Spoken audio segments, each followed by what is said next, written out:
On Jiddu Krishnamurti. India is a land not short of its own eminent philosophers and spiritual and religious teachers. In fact, I will even go as far as to say that no other country can boast of producing as many influential spiritual and religious teachers as India has.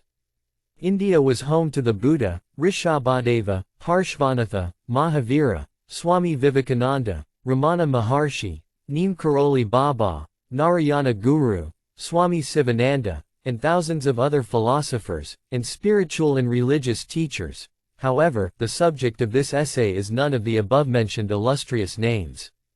This essay is dedicated to a man who is perhaps one of the most important and influential philosophers and spiritual teachers to come out of India in recent history. That man is none other than Jiddu Krishnamurti. You may have probably heard of him as he is one of the more famous Indian philosophers internationally, having given regular talks in the West, and even settled in America for most part of his adult life. In this essay, we will take a brief look at his interesting life and legacy. So who was Jiddu Krishnamurti? Jiddu Krishnamurti was an Indian philosopher, spiritual teacher, public speaker, and writer who was born on the 11th of May 1895 in the small town of Madanapalli, Madras Presidency, present-day state of Andhra Pradesh in India.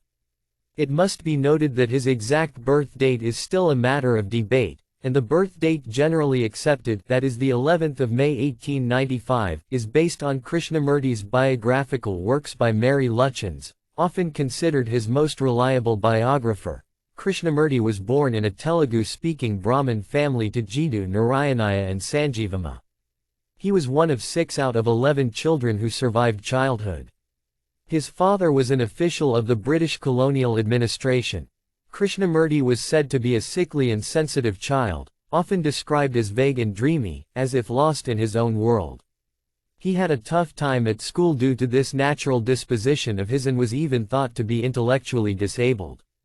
Being a poor student at school, he was frequently beaten by his teachers and by his father. It was during his troubled childhood that Krishnamurti developed a strong lifelong bond with nature. In 1905, when Krishnamurti was 10 years old, his mother died. A year earlier, he had lost a sister too. His father was a member of the Theosophical Society since 1889, and after retiring from his post at the British colonial administration, he was hired as a clerk at the headquarters of the Theosophical Society at Adyar.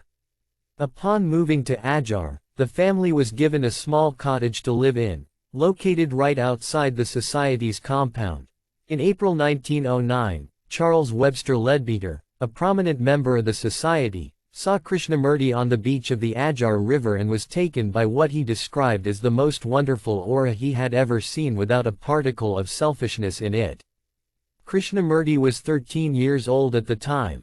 Leadbeater's adjutant, Ernest Wood, who assisted Krishnamurti with his school work, thought him to be dim-witted.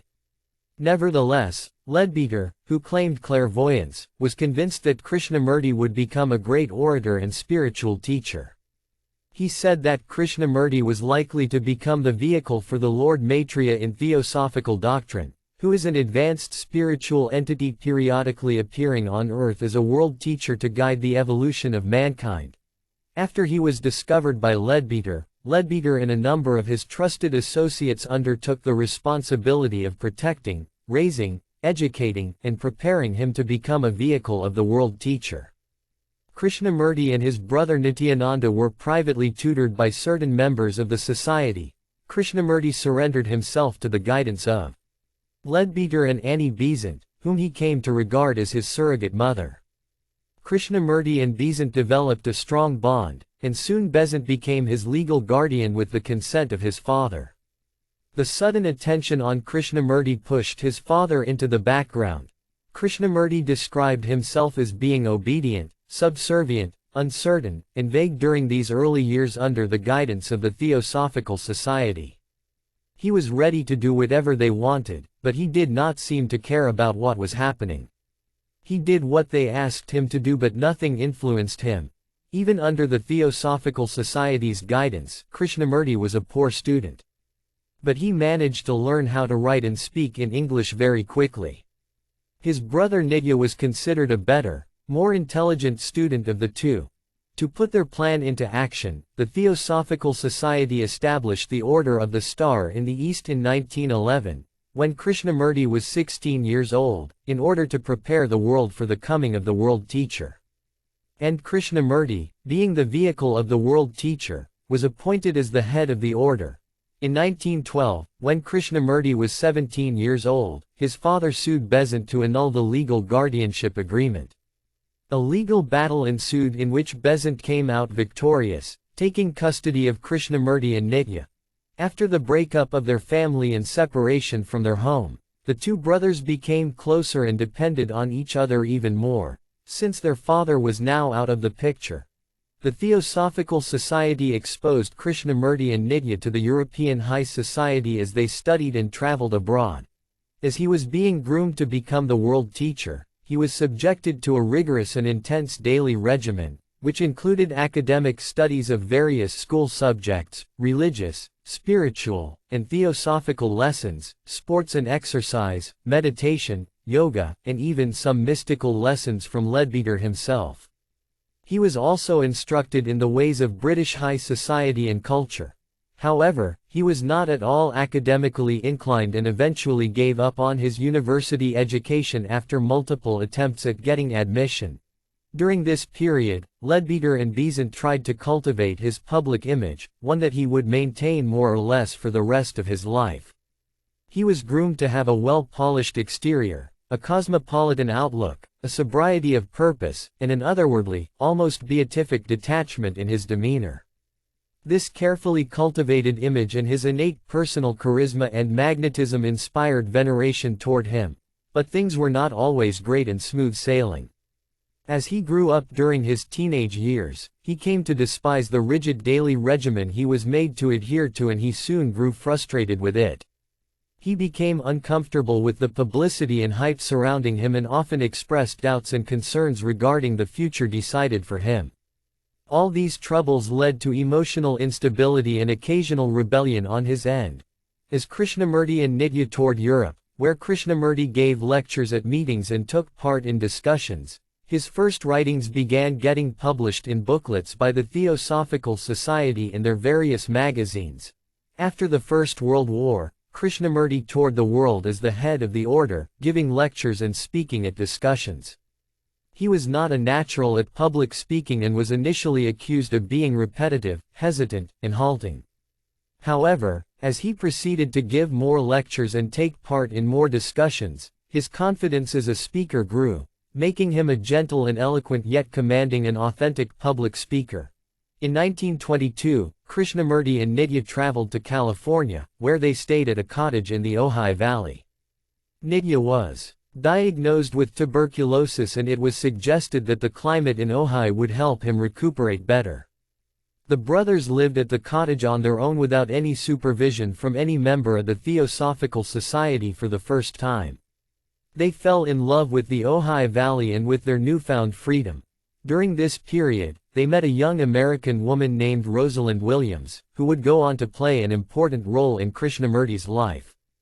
Krishnamurti and Rosalind would go on to have an affair that would last for almost 25 years. A trust, formed by supporters of the Theosophical Society, bought a cottage and some surrounding property for Krishnamurti and Nitya in Ojai, making it Krishnamurti's official residence for the rest of his life. It was in August 1922 in Ojai that Krishnamurti went through his first profound life-changing experience. The experience is considered to be a psychological transformation and spiritual awakening. It is said that this experience took place in two phases. The first phase was a 3-day spiritual experience that began with Krishnamurti experiencing a sharp pain at the nape of his neck, which worsened over the following 2 days, leading to more delirious ramblings and loss of appetite. According to witnesses, he seemed to have drifted into unconsciousness, but Krishnamurti would later reveal that during this episode he was completely aware of his surroundings and even had an experience of a mystical union. At the end of those 3 days, he felt a sense of immense peace. Then began the second phase, referred to as the process by Krishnamurti and the witnesses. This second phase lasted through September and October 1922 and was an almost nightly occurrence. It is said to have included sensitivity, physical discomfort, occasional lapse into a childlike state, experiencing varying degrees of pain, and drifting in and out of consciousness. Following this second phase, Krishnamurti experienced what he described as otherness, which is a world beyond all thought. This feeling and experience of otherness gave him a sense of being protected. As Krishnamurti would later describe, this strong feeling of otherness entailed a heightening of sensitivity to all things. He could often feel the power, force, and intensity of this otherness surrounding him. Krishnamurti would experience such episodes frequently up until his death, although neither Krishnamurti nor Leadbeater was ever able to justify or explain the cause and meaning of these experiences. However, one thing is certain: after this experience, Krishnamurti had a newfound sense of confidence and independence that would lead him to question the purpose of the order and the truth behind the concept of world teacher. As the news of Krishnamurti's so-called spiritual awakening spread, his status as the coming world teacher reached an all-time high sometime around 1925. Among the supporters of the Theosophical Society, there were expectations of something important taking place and coming in the near future. Within the society itself, internal politics among prominent members was rampant, all of which alienated Krishnamurti and made him even more uncomfortable with his status as the next Messiah. To make matters worse, Nitya's condition grew worse, ultimately leading to his unexpected death in November 1925 in Ojai, at the age of 27. He died from complications of tuberculosis and influenza. Nitya's death broke Krishnamurti completely, for Nitya had been the last surviving link to his family and childhood, his closest companion, and his best friend in whom he could confide. Nitya's death left him utterly devastated and shook his beliefs in Theosophical doctrine and the Theosophical Society in general, mainly because he had been assured by the Theosophical Society that Nitya would be fine. Nitya's death changed Krishnamurti as a person. His belief in the leaders of the Theosophical Society and its hierarchy underwent a total and complete revolution. In spite of being devastated by his brother's death, as per witnesses, merely 12 days after Nitya's death Krishnamurti had made a complete recovery as if nothing had happened. He was said to have become quiet, radiant, and free of all sentiment and emotion, with nothing in his behavior betraying what he had been through. Nitya's death was perhaps the most important moment of Krishnamurti's early adult life. Over the next few years, his philosophy, consciousness, and vision continued to develop independently of the Theosophical Society and its doctrine. And in his lectures and discussions, he began addressing new themes and concepts, and his speech included less theosophical terminology. By 1929, Krishnamurti had chosen a whole new path completely independent of the Order of the Star in the East and the Theosophical Society. Besant and Leadbeater failed to convince him to keep the order going, and on 3 August 1929, Krishnamurti dissolved the order during the annual Star Camp at Amen in the Netherlands, a decision he had been thinking of for 2 years. In his dissolving speech, Krishnamurti declared that truth was a pathless land that could not be approached by any religion or organization. He proceeded to denounce all organized beliefs, the idea of gurus, and the teacher-follower relationship that gave rise to hierarchy and authority. He also claimed that he did not want any followers, for the moment one followed someone, one ceased to follow the truth. Instead, he set himself one essential, primary goal, which was to set man completely and unconditionally free. And he vowed to work toward that aim with unwavering concentration. The dissolution of the order prompted many prominent and influential theosophists, including Leadbeater, to turn against Krishnamurti. Leadbeater later declared that the coming had gone wrong. Nevertheless, Krishnamurti did maintain a cordial relationship with some of the theosophists for the rest of his life. As head of the now dissolved order, Krishnamurti returned all the money and properties that were donated to the order. He also resigned from all the organizations and trusts that were affiliated with the order. Even though Krishnamurti had dissolved the order and wanted nothing to do with it, he regarded his discovery by Leadbeater as a life-saving event, stating that if he had not been discovered, he would have died. For a decade after the dissolution of the order, Krishnamurti went on speaking tours across the world, lecturing in the US, India, Latin America, Europe, and Australia. He also established the Star Publishing Trust along with his close associate and friend Rahagopal, whom he knew from the Theosophical Society days. The base of operations for the trust was Ojai, where Krishnamurti, Rahagopal, and his wife Rosalind lived in the house known as Arya Vihara.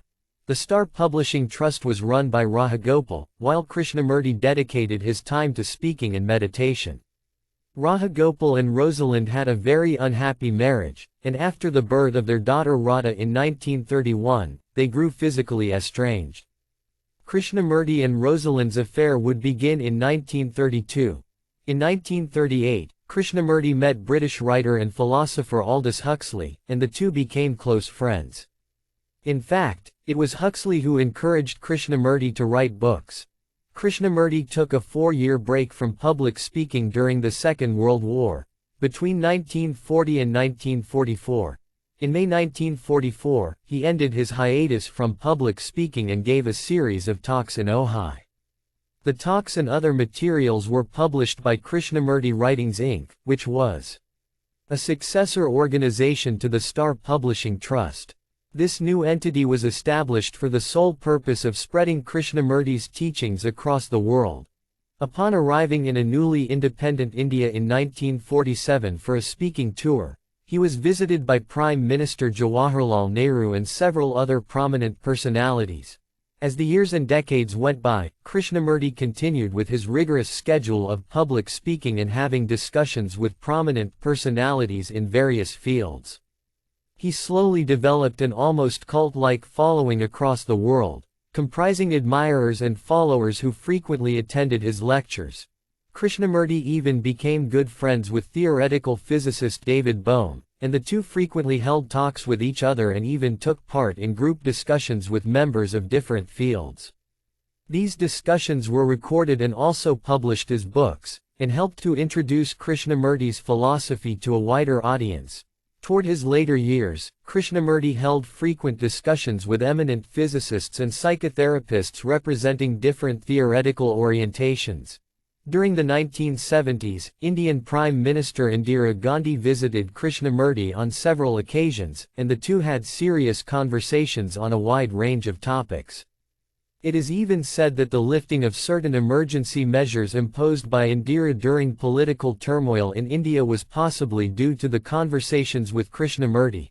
Krishnamurti also held discussions and talks with several religious and spiritual leaders, including the Dalai Lama.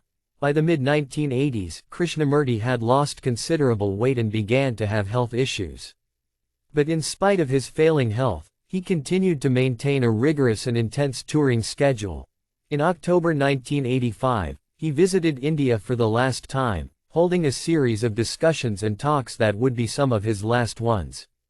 These talks included new concerns and doubts about the progress in science and technology and their effect on mankind, as well as the same fundamental questions he had been asking for years. Although he wished to live longer, he told his close friends that he was not sure how long his body would last and that once he could no longer talk, he would have no further purpose.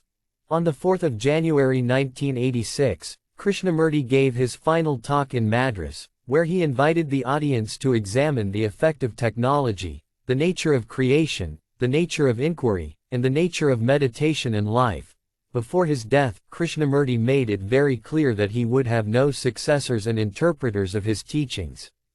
He even warned his associates not to present themselves as his successor or spokesman after his death. He did this in order to make sure that his teachings and legacy would not be handed down to special individuals instead of to the whole of mankind. He wanted people to not just follow him but to actually live his teachings. On the 17th of February 1986, Krishnamurti died of pancreatic cancer, aged 90, in Ojai. As per his wishes, no memorial service was held for him and his ashes were divided into 3 portions, for India, Ojai, and England. Even though Krishnamurti is no more, his influence and teachings continue to spread across the world with the help of books that are still in print, videos, audio, and other mediums that disseminate his teachings. His talks and lectures can be found on almost all popular online platforms today. During his lifetime, he established 5 schools in India, 1 in California, and 1 in England with the educational aims of a global outlook, concern for man and the environment, and a religious spirit with a scientific temper. Krishnamurti's teachings have gone on to influence and inspire several prominent and well-known personalities such as the Dalai Lama, Aldous Huxley, David Bohm, Alan Watts, Jawaharlal Nehru, Bruce Lee, Jackson Pollock, George Bernard Shaw, Henry Miller, Khalil Gibran, Eckhart Tolle, Sadhguru, and several others.